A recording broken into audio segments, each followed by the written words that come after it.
A 94-year-old woman in the Greek mountains tends her garden daily. She remembers her grandchildren, her great-grandchildren, and stories her grandmother told her decades ago. Every afternoon, she brews the same wild herb her village has prepared for 2,000 years. On Icaria, dementia barely exists. Americans face a 50% chance of cognitive decline by their mid-80s. Residents here simply don't forget. You won't find this herb in American stores. Something we've long accepted as inevitable may not be inevitable at all. Memory loss, confusion, forgetting the names of people you love, losing the thread of a conversation mid-sentence. In modern societies, we treat these experiences as the unavoidable price of growing old. We plan around it. We insure against it. We watch it happen to our parents. The slower steps, the repeated questions, the distant look, and quietly wonder when our own turn will come. But that assumption, that mental decline is simply what aging looks like, does not hold everywhere. In Icaria, elderly residents tend their gardens well into their 90s.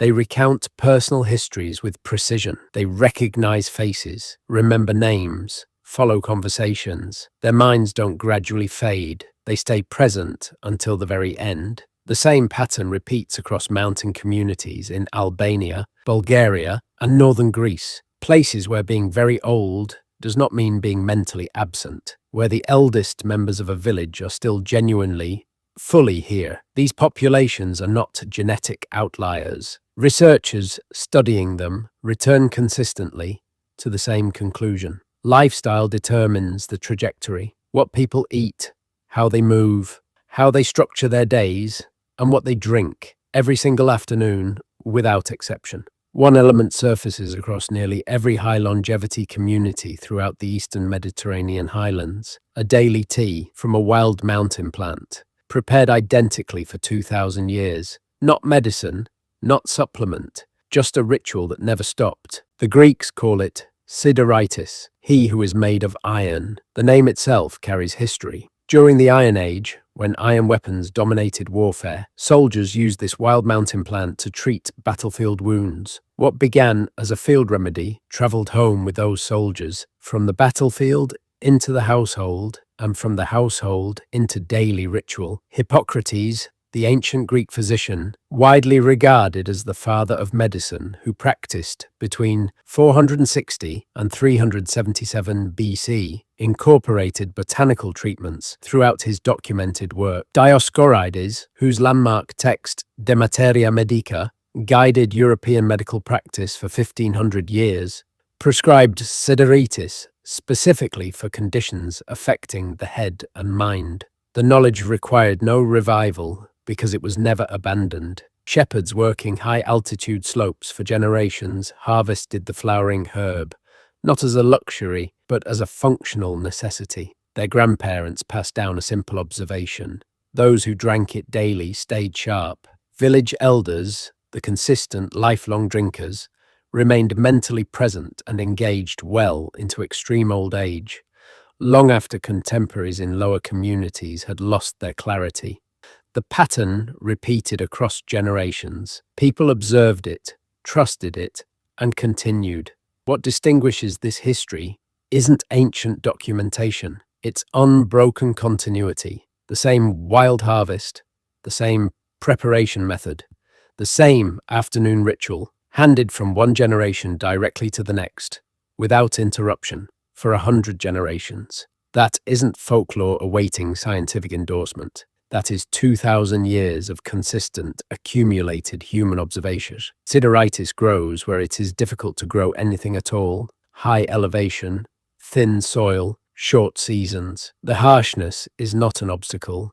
It is the point. The stress of altitude is what concentrates the compounds the plant produces to survive. That is not something you can industrialize. When interest in Greek mountain tea expanded beyond the Mediterranean, production followed the usual path: larger farms, lower elevations, controlled environments, efficiency over terrain. The plant still grows, but it grows differently. Commercial herb farming prioritizes yield. Yield requires protection. Protection often means chemical intervention, and what begins as a wild mountain plant becomes a standardized agricultural product. What reaches American shelves under the name Greek mountain tea may share a label, but not the landscape that shaped it. This is not suppression. It is scale. Wild harvesting from mountain slopes cannot be expanded to meet global demand, and no distribution system rewards preserving the difference between what grows at 1,200 meters and what grows in a managed field. The system does not reject the authentic version. The science began catching up to the tradition.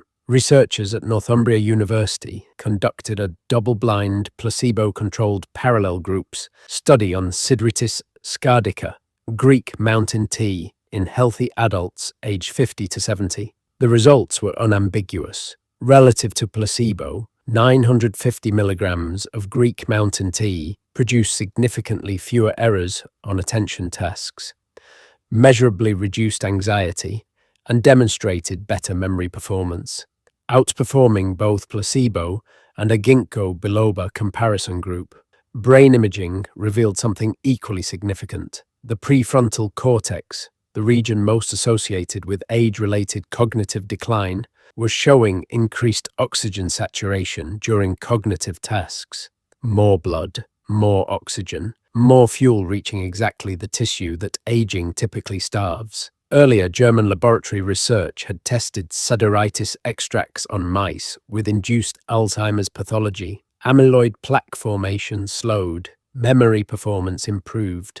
The mechanism appearing consistently across studies is cerebral blood flow. The plant's phenolic compounds appear to increase circulation to aging brain tissue, quietly counteracting the oxygen deprivation that accumulates in most adults over decades, long before any symptoms surface. This is not a single promising study. The findings have been replicated across multiple research institutions in multiple countries, published in peer-reviewed journals, pointing consistently in one direction.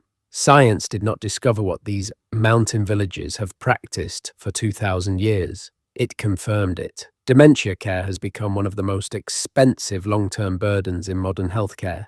Families absorb much of the cost quietly, financially, emotionally, logistically, over years that stretch far longer than most people anticipate.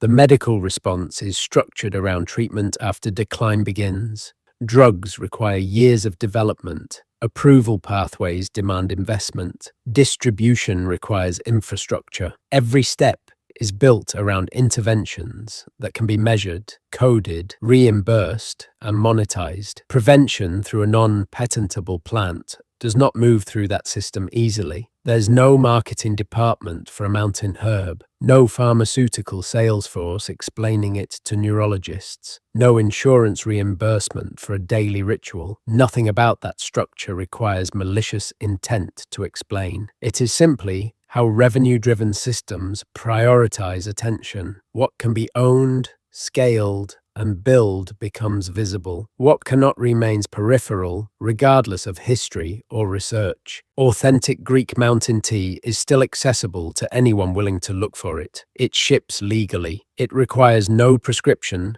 no referral, no approval. The difference lies in origin. The plant shaped by altitude and harsh terrain is not identical to mass-produced substitutes. Sourcing matters, not as a technical detail, but as a reflection of where the plant grew and how it was treated. Preparation remains unchanged after 2,000 years. Dried herb, hot water, a few quiet minutes. In villages like Icaria, no one frames this as supplementation. It is simply afternoon tea, a pause in the day, a ritual so ordinary it never required explanation. The value was never in complexity, it was in consistency. There are two ways to think about aging. One waits for decline to appear, then manages it. It relies on institutions, prescriptions, and systems built to respond once damage is visible. The other maintains what still works, quietly, long before symptoms arrive. It draws from knowledge carried forward by people who never needed to rediscover it. A plant on a mountain slope, a ritual repeated without interruption, a habit so small it barely registers as intervention. One path is visible everywhere, the other has been there the entire time.